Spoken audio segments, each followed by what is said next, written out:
Live broadcast देखने के बाद टैंगजी जोई के घर जा पहुंचता है। शक्ल से दिखाई दे रहा है कि इसका मूड खराब है। जोई उससे कहती है कि मैंने कुछ नहीं किया, उस लिंशु ने जबरदस्ती मुझसे सब कुछ बुलवाया। तुम समझ क्यों नहीं रहे? वो अच्छी लड़की नहीं है, वो तुम्हें बेवकूफ़ बना रही है। वो मिस्टर चेंग की एजेंट है। ये लो मोबाइल, खुद ही देख लो। वीडियो देखने के बाद टैंगजी काफी गुस्सा होता है, पर दूसरी तरफ हम देखते हैं कि लिंशु की लाइफ तो मस्त चल रही है। ना ये लड़की किसी से डरती है, ना ही इसे किसी बात की टेंशन है। तभी टैंगजी वहीं पे आता है और उससे कहने लगता है कि बहुत हो गया, बताओ तुम्हें किसने भेजा है? तुम आखिर मुझसे चाहती क्या हो? आज तुम्हें सब कुछ बताना ही पड़ेगा। अरे नहीं, गुंडे लोग आ गए। टैंगजी तो बुरी तरह से फंस गया। लाइव ब्रॉडकास्ट देखने के बाद तो इसके दुश्मनों का यहाँ पे आना तो बनता है ना।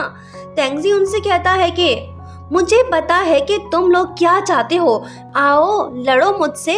सुपर गर्ल लिंशु टैंगजी को साइड में करके खुद सामने आ जाती है और एक एक करके सबको मजा चखाने लगती है। अरे नहीं, गड़बड़ हो गई। एक गुंडा टैंगजी के गर्दन पे चाकू रखकर लिंशु से कहने लगता है कि सरेंडर करो वरना इसे टपका दूंगा। टैंगजी कहने लगता है कि तुम मेरी फिक्र मत करो, ये कुछ नहीं करेगा। ये सीन देख के लिंशु की यादें ताजा हो गईं। वो कहने लगती है कि मैं जिंजू को तो नहीं बचा पाई थी, पर इसे मरने नहीं दूंगी। फिर होता ये है कि लिंशु टैंगजी को बचाने में कामयाब होती है। सभी गुंडे इनके हाथ लग जाते हैं। अब इनसे पूछताछ तो करनी पड़ेगी। ये काम डरपोक टैंगजी से तो नहीं हो पाएगा। सुपर गर्ल लिंशु को ही कुछ करना होगा।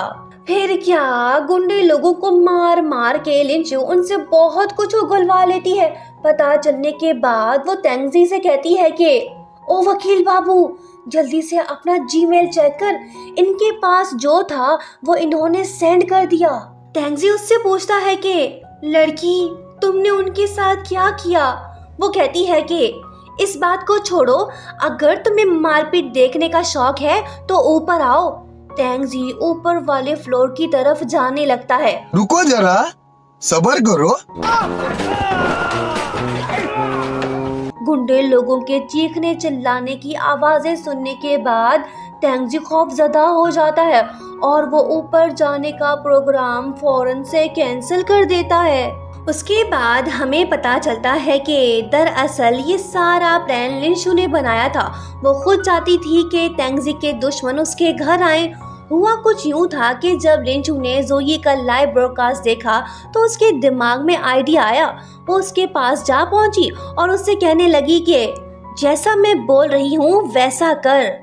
जोई तो इससे डरती है। इसने वही किया जो लिंशु ने इसे करने को कहा।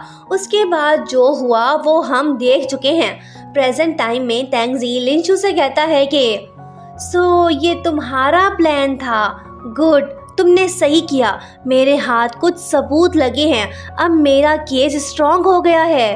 तभी लिंशु को जोई की कॉल आती है जो उससे कहती है कि अब तुम अपना प्रॉमिस पूरा करो, तुमने जैसा कहा मैंने वैसा किया। टैंगजी की जान छोड़ो, उससे दूर चली जाओ। वो कहती है कि सपने देखना छोड़ दे, मैं कहीं नहीं जाने वाली। हमें और प्रूफ चाहिए, मुझे इसके साथ रहना होगा।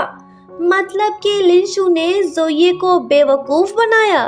बहरहाल टैंगजी उसे बताता है कि जोई मेरी गर्लफ्रेंड नहीं है। थैंक यू लिंशु, तुमने मेरी बहुत हेल्प की। बताओ मैं तुम्हारे लिए क्या कर सकता हूँ? वो कहती है कि मेरे मास्टर जी कोमा में हैं, मैं बस उन्हें ठीक देखना चाहती हूँ। वो कहता है कि ये काम मेरे बस में नहीं है, ऊपर वाला ही कुछ कर सकता है, मैं बेबस हूँ।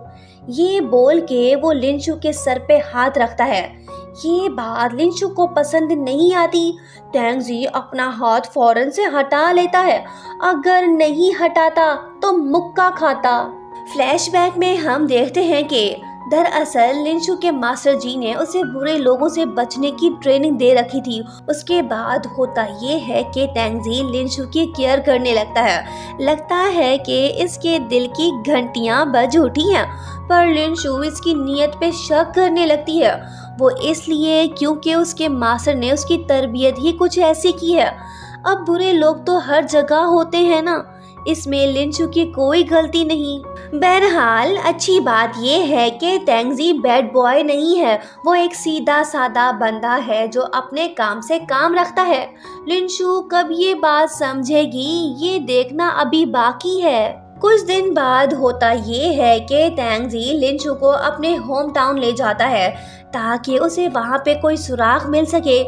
अब ये दोनों साथ में घूम फिर रहे हैं तो रोमांटिक माहौल तो बनना चाहिए। यही होता है। तेंगजी सोचने लगता है कि जरूर लिनशु को मुझसे प्यार हो गया है। उसका इमेजिनरी हमशक्ल कहने लगता है कि नहीं, ये तेरी भूल है, वो तुझ जैसे साइको से कभी प्यार नहीं करेगी। फाइनली तेंगजी को पता चल ही गया कि लिनशु वाकई में टाइम ट्रेवल करके आई है। अब इसे कैसे पता चला, मैं आपको बताती हूँ।